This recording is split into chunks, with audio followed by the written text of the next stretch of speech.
Vijoličasta odprava v Beleku šteje 3 nove člane. Dalibor Volaš, Argus in Dragan Jelič so v poznih četrtkovih večernih urah dopotovali v mariborsko pripravljalno bazo ter se pridružili soigralcem. Za Volaša in Jeliča že velja isti program kot za preostale člane moštva. Argus pa mora najprej v oskrbo fizioterapevta po težavah s kolenom in je uvodne aktivnosti opravil v fitnesu. Dan v Turčiji se je začel z dopoldanskim treningom v dežju, ki ni ponehal niti do popoldanskega termina druge pripravljalne preizkušnje med bivanjem v Turčiji. Tokrat je šlo za prvo tekmo turnirja s soočenjem z Lokomotivo iz Plovdiva.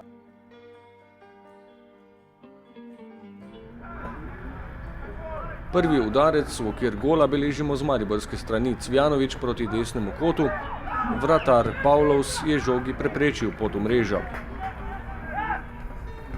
Je pa za golovo črto končala med naslednjo akcijo nogometašev bolgarskega prvoligaša, ko je Da Silva v kazenskem prostoru neoviran prišel do soočenja s Handanovićem in poslal žogo v levi spodnji kot.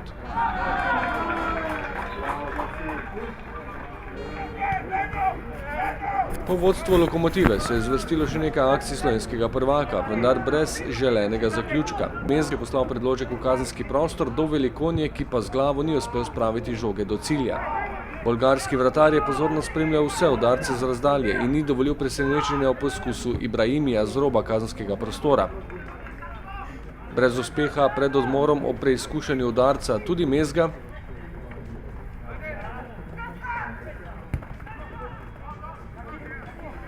in v naslednji akciji še Cvjanović.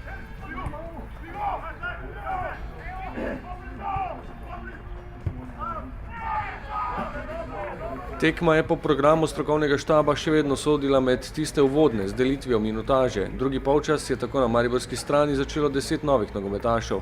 Bolgari so nadaljevali v isti zasedbi in posegli po menjavah šele v zaključnem delu dvoboja. Vmes je spremenjena vijoličasta zasedba skušala priti do izenačenja, tudi iz prekinitev, obakrat v vlogi izvajalca Milec, vendar je zmanjkalo natančnosti. Konkretnejši so bili igralci iz Plovdiva in to se jim je obrestovalo z zmago. Radan, ki je dobil priložnost v drugem polčasu, je ob udarcu Da Silve dobro posredoval, toda v nadaljevanju akcije po predložku s kota je za končni rezultat poskrbel Jordanov. Čeprav so se v zadnjih minutah zvrstili še nekateri obetavni napadi, je ostalo pri 2:0 za Lokomotivo. Tudi po tej priložnosti Rodriguesa, ki je neoviran prišel do soočenja z Radanom, nameril pa mimo desne vratnice. Bolgarska mreža se je sicer zatresla v končnici, vendar je bil zadetek razveljavljen. Po udarcu Lesjaka z 20 metrov je vratar žogo odbil do Volaša, ki jo je spravil v mrežo, a so se oglasili sodniki in označili, da je prvi mariborski strelec z jesenskega dela sezone v prepovedanem položaju.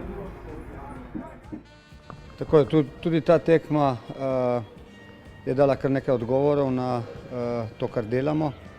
V principu je bila zelo dinamična, dobra, živa tekma, v kateri so fantje dobili popolčas na razpolago.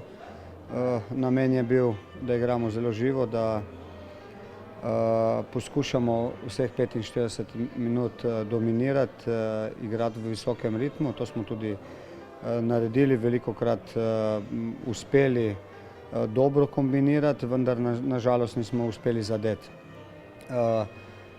Dobili smo 2 zadetka, enega v enem prvem polčasu, enega v drugem. Jasno je, da si to v bodoče ne želimo, vendar je na tej tekmi bilo kar nekaj dobrih stvari, tako da enostavno bo potrebno nekaj popraviti in pa iti po tem načrtu, katerega imamo.